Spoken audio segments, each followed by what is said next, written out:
चिराग पासवान अब ट्वीट के जरिए नीतीश कुमार पर हमलावर हो रहे हैं। कल बिहार दिवस था और बिहार दिवस को लेकर जो भी बातें कही गई वो एक कहीं ना कहीं नीतीश कुमार के ऊपर लोक जनशक्ति पार्टी का जिस प्रकार से प्रहार था उसी प्रकार से चिराग पासवान का भी रूप है।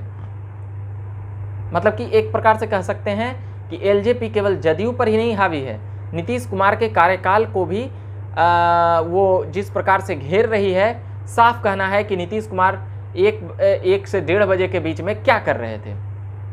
बिहार दिवस मनाने को लेकर चिंतित थे, बिहारियों की समस्या को लेकर चिंतित नहीं थे।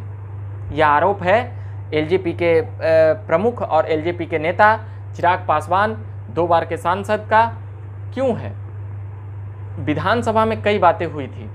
विधानसभा चुनाव के पहले जिस प्रकार से बिहार फर्स्ट, बिहारी फर्स्ट का नारा चिराग पासवान लेकर अपने तमाम विधानसभा और बिहार के दौरे पर निकले थे, उसी वक्त से नीतीश कुमार से राजनीतिक मतभेद और तल्खियाँ ज़्यादा बढ़ गई। उसके बाद क्या हुआ, चिराग पासवान एनडीए में रहते हुए भी नीतीश कुमार के खिलाफ लड़े।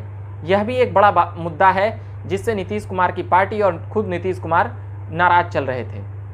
चिराग पासवान के ऊपर कई हमलावर बातें कही और कई बातें कही, जिससे केवल जदयू के खिलाफ सबसे ज़्यादा कैंडिडेट उतारे जाने पर चिराग पासवान की पार्टी द्वारा, तो इससे जदयू पहले ही से नाखुश थी।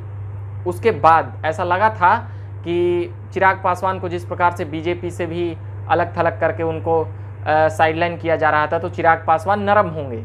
मगर चिराग पासवान ने अपना स्टैंड को ट्वीट करके क्लियर कर दिया है कि हम नरम नहीं पड़ने वाले हैं, हम नीतीश कुमार के सामने झुकने वाले नहीं हैं। हम नीतीश कुमार के कार्यकलापों का विरोध करते रहेंगे, चाहे वह कुछ भी कर लें।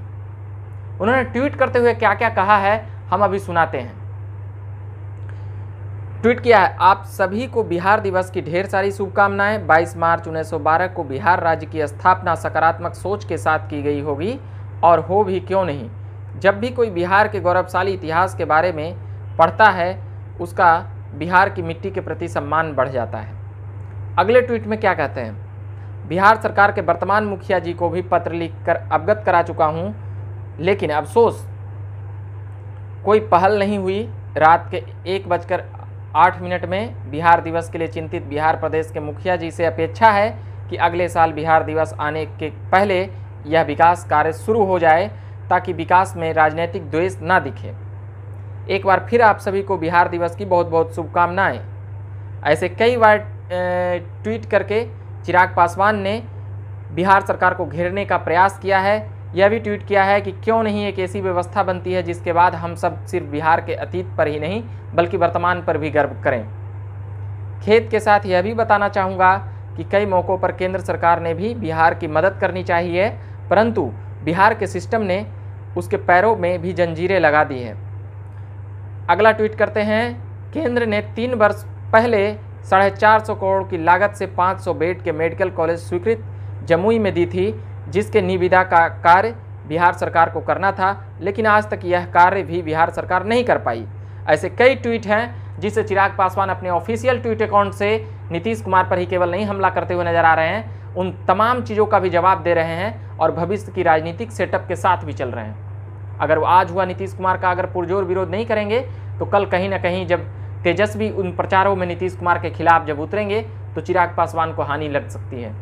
इसका भी अंदाज़ा चिराग पासवान भरसक कर चुके हैं, मगर वह फिलहाल नीतीश कुमार के कार्यकाल को घेर रहे हैं। बेरोजगारी, अशिक्षा, स्कूलों की व्यवस्था, महंगाई, बेरोजगारी, ऐसे कई मुद्दे हैं जिस पर नीतीश कुमार को उनके कार्यकाल में जो किया गया है उसको लेकर वह घेर रहे हैं। भ्रष्टाचार के भी मुद्दे को उन्होंने गिराया और यह भी कहा कि बीजेपी केंद्र से जिस प्रकार से मदद कर रही है मगर फिर भी नीतीश कुमार बिहार को विकास की गति देने में नाकाम रहे हैं।